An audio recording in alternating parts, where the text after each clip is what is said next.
is to take a brave look at your life. Look at your life right now where it is. So let me ask you some questions. As you begin to look out on the future, look out on this year, let's take personal inventory. What has brought you here? As you begin to look at the things that took place this past year, did you get out of it what you wanted?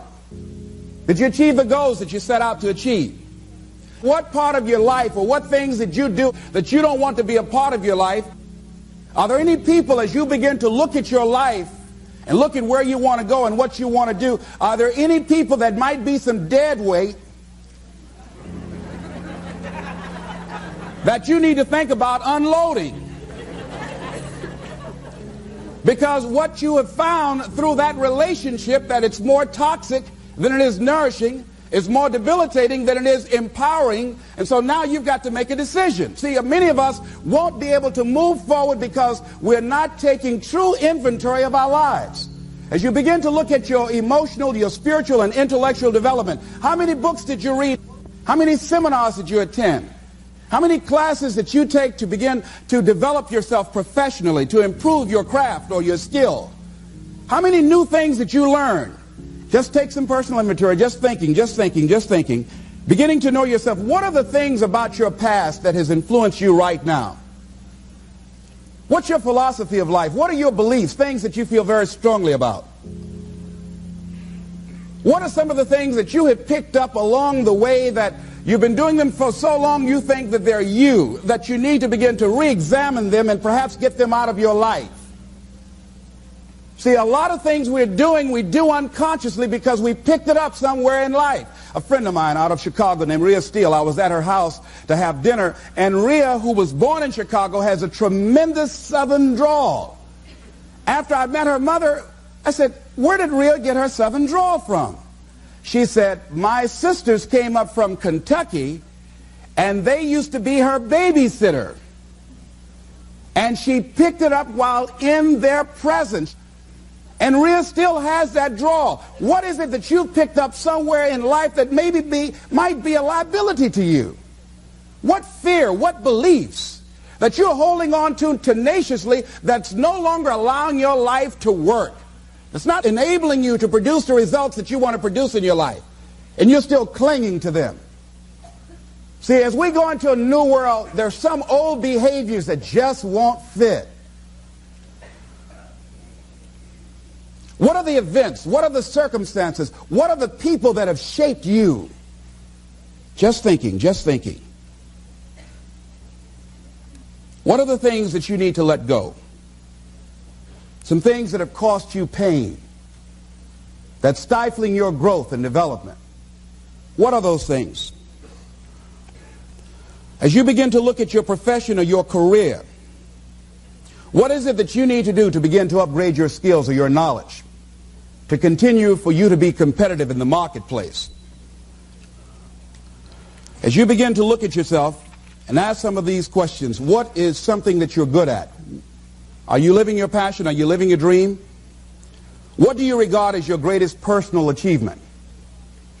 What is the one thing that other people can do to make you most happy? Just think about these things. What would you do if you had 1 year to live and guaranteed success in anything you decided to do? What would that be? What would you do with your life if you had it to live over? Getting to know yourself. What is one value, one deep commitment from which you would never budge? What is one cause that you would like to become involved in to make a difference on the planet? I work in the Cook County Jail in Chicago. It gives my life a great deal of joy and fulfillment. Have you found something like that in your life that you could enjoy doing, working with people? I have a friend that's working with physically handicapped people. She said it's been the most rewarding experience she's ever had. She used to be a constantly depressed individual, always feeling sorry for herself. It has changed her life. She's a grateful person. She's found something that she's lost herself in. What is your biggest setback, failure, or defeat of the past year? What is it about you, if somebody really knew, they wouldn't get into a relationship with you?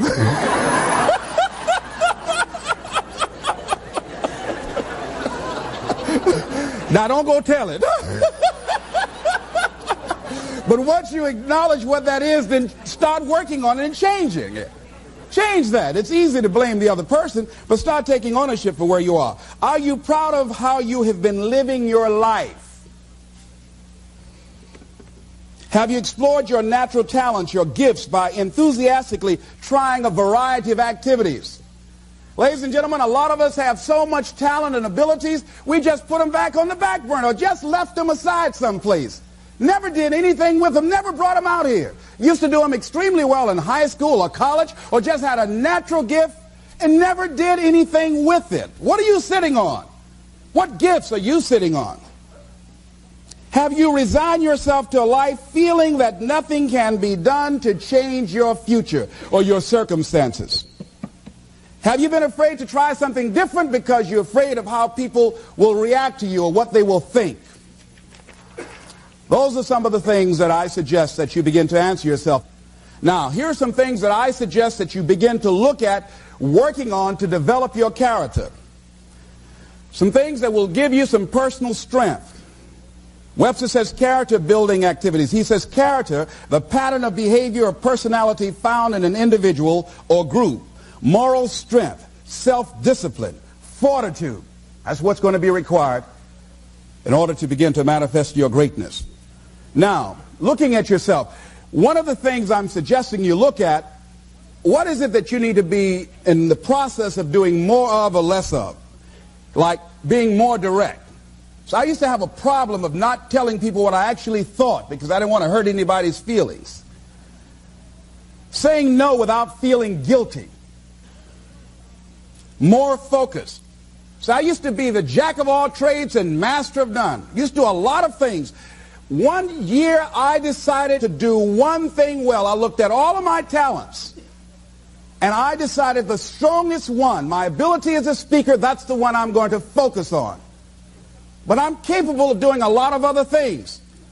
But only when I decided to focus that I begin to reap the rewards of my talent. And then after you do that, you can begin to expand and use the other talents that you have. Deciding to keep your word. If you just decide, I'm going to keep my word. If I say something, I'm going to do it regardless. Being more considerate. More trusting. More disciplined. Being less fearful. Being more adventurous. Find something that you can look at your life that you say, hey, I know I've got a problem in this area, being late. I need to take care of that. Procrastinating. I need to deal with that. Not taking care of business, being seriously not serious. Creating an imbalance in my life where I'm spending more time looking at television or having social fun and not spending enough time working on me. See, most people, ladies and gentlemen, spend more time working on their jobs than they spend working on themselves. They work harder on their jobs than they work on themselves. And whatever we achieve in life, whatever we create, whatever we're able to manifest comes out of the human mind. Now I want you to think about 5 things that if you had the courage to do them, it will give you a feeling of satisfaction and self-respect. Think of 5 things that if you had the courage to do those things, you would feel a tremendous feeling of satisfaction within and self-respect. Take the time to write those things down, whatever they might be to you. It might be in your personal life. It might be in your friendships, your family relationships. It might be in your business. I was negotiating with a friend of mine that I admire a great deal. And this person went back on their agreement. And I did not challenge them on it. Number 1, because of my admiration for her. Number 2, because I really wanted the business, and I think she sensed that. So I didn't want to seem too picky, and I was nervous about it. And I was cowardly, because I should have said, listen, that's not what we agreed to. I should have called her on that. But I didn't want to look bad, or to appear to be negative, or risk losing the business.